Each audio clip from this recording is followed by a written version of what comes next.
the AI governance imperative. Executive insights for banks and boards. The current fiscal year marks a definitive conclusion to the experimental phase of artificial intelligence in financial services. We are no longer discussing the potential of large language models or predictive analytics in a vacuum.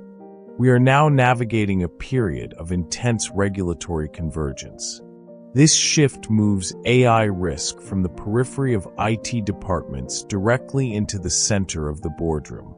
The 2025 to 2026 window represents a critical implementation gap. It is a transition where AI model risk evolves from a theoretical operational hurdle into a concrete source of fiduciary liability. For global institutions operating across the US, the UK, Europe, and Asia, the regulatory landscape is tightening with unprecedented speed. We are seeing a harmonization of expectations from the Basel Committee, the SEC, and the European Banking Authority. The focus is clear. Materiality assessment is the new baseline. Regulators are no longer satisfied with static policies. They are demanding proof of active governance. The cost of failing to bridge this gap is no longer just a fine. It is a potential threat to institutional stability. It is a risk of systemic contagion. And increasingly, it is a matter of personal executive accountability. This briefing provides a roadmap for the C-suite to transition from passive oversight to a state of robust, continuous compliance. The evolution of governance is our primary structural concern. Traditionally, the three lines of defense provided a stable framework for risk management. However, the nonlinear nature of AI models is challenging this legacy architecture. In the context of model risk management, or MRM, the velocity of model iteration often outpaces the cadence of traditional internal audits. This creates a governance vacuum. Wait, look at this.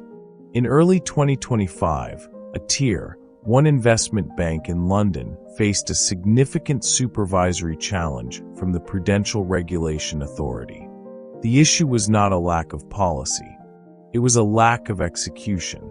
The bank had over 200 predictive models in use, but their manual audit trail lagged by nearly 6 months. The regulator viewed this as a material breach of operational control. They mandated an immediate Pillar 3 disclosure update to reflect the increased operational risk.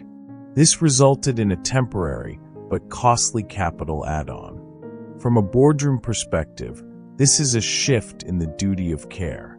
For a director, "I didn't know the model was drifting," is no longer a viable legal defense. Under the senior managers and certification regime in the UK and similar frameworks in Hong Kong and Japan, individuals are now tied to systemic failures. The board must ensure that MRM is not just a checkbox.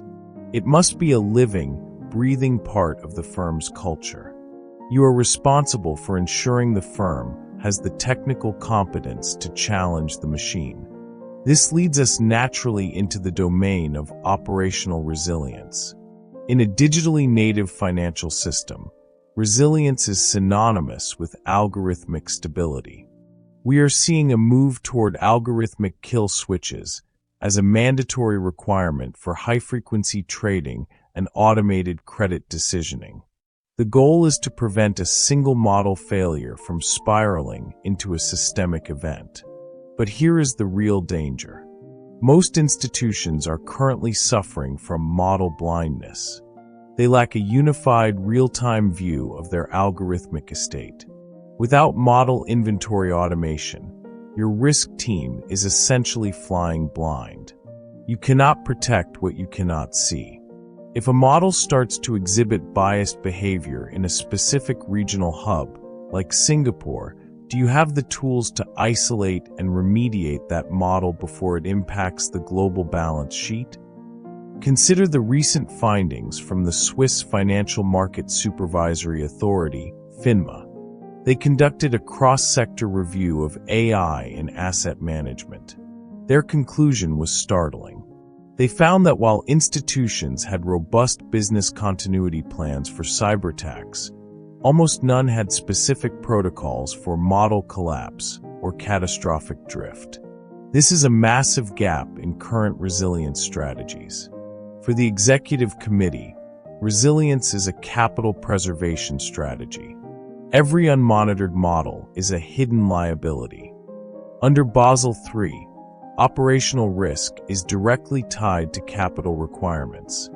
If your institution cannot demonstrate continuous AI compliance monitoring, you are essentially signaling to the regulator that your risk controls are deficient. This directly impacts your Pillar 3 disclosure.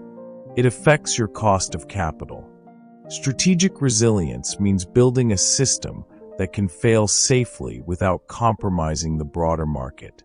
As we turn to algorithmic transparency, the focus shifts to the black box problem. Article 10 of the EU AI Act and the MAS FEAT principles in Singapore are setting a global gold standard for explainability. It is no longer acceptable for a model to be accurate but opaque. If a regulator asks why a certain corporate loan was denied or why a specific trade was executed, the answer must be human-readable and legally defensible. Wait, look at this. In Japan, the Financial Services Agency has begun conducting deep-dive inspections of AI-driven credit scoring systems. They are looking for more than just code. They are looking for the underlying materiality assessment that justifies the model's variables. One major regional lender was forced to pause its automated lending program because it could not explain the weighting of its training data. This wasn't a failure of the AI. It was a failure of transparency.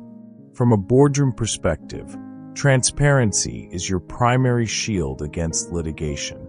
In a world of increasing class action suits regarding algorithmic bias, the board's fiduciary duty includes ensuring that the firm's AI decisions are fair and explainable.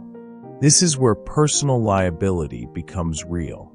If a board approves the rollout of an opaque system that is later found to be discriminatory, the legal repercussions are severe.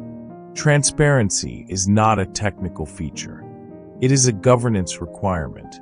The final, and perhaps most complex, area of concern is third-party risk management, or TPRM. The financial sector is increasingly reliant on model-as-a-service providers. This creates a dangerous paradox. You are outsourcing the technology, but you are retaining 100% of the regulatory risk. If a third-party vendor's model fails, the regulator will not call the software provider. They will call you. But here is the real danger. Most TPRM frameworks are built for static software. They are not built for dynamic AI. Most banks currently have shadow AI, running through various SaaS platforms without any central oversight. This is why model inventory automation must extend beyond your internal servers. You need a comprehensive map of every third-party algorithm that touches your institutional data. Take the recent example from the U.S. banking sector. A group of mid-sized banks used a common third-party tool for anti-money laundering. A flaw in the vendor's model caused thousands of false negatives over a 2-year period. The banks were held responsible for the failure of oversight. The OCC was clear. TPRM requires effective challenge of the vendor. You cannot take the vendor's compliance certificate at face value. You must perform your own independent validation. For the C-suite, this is a matter of institutional integrity. You must ensure that your procurement teams and your risk teams are aligned. TPRM is no longer a vendor management task. It is a core risk function. The board must ask, do we have the right to audit our AI vendors? And more importantly, do we have the internal expertise to actually perform that audit? If the answer is no, your institution is carrying an unquantified and unmanaged risk.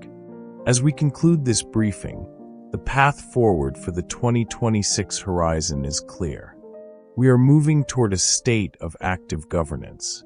The implementation gap is closing, and the institutions that remain on the wrong side of that gap will face significant headwinds. The transition from theory to fiduciary liability is not a threat. It is a structural reality of the modern financial system. To mitigate these risks, we recommend 3 priority executive actions. First, implement an enterprise-wide model inventory automation system. This is the foundation of all governance. You must have a single source of truth for every algorithm, both internal and third-party, that contributes to your risk profile. Second, pivot to a model of continuous AI compliance monitoring. Move away from point-in-time audits. Invest in the tools that allow your risk teams to monitor model drift, bias, and performance in real time. This is the only way to satisfy the increasing demands for transparency and resilience. Third, update your materiality assessment frameworks to specifically account for AI-driven contagion risk. This must be a top-down exercise, led by the CIRO and validated by the board. It must be reflected in your Pillar 3 disclosure to ensure market confidence. The era of wait and see regarding AI regulation is over. The leaders of tomorrow are those who are building the governance infrastructure today. By aligning your operational reality with your fiduciary duty, you are not just complying with the law. You are protecting the long-term value and reputation of your institution. This concludes our strategic briefing. For more clinical insights into the evolving landscape of global financial governance, we invite you to subscribe to this channel and like this video. By doing so, you ensure that you remain informed on the critical shifts impacting the global C-suite and the modern boardroom. We look forward to continuing this dialogue with you.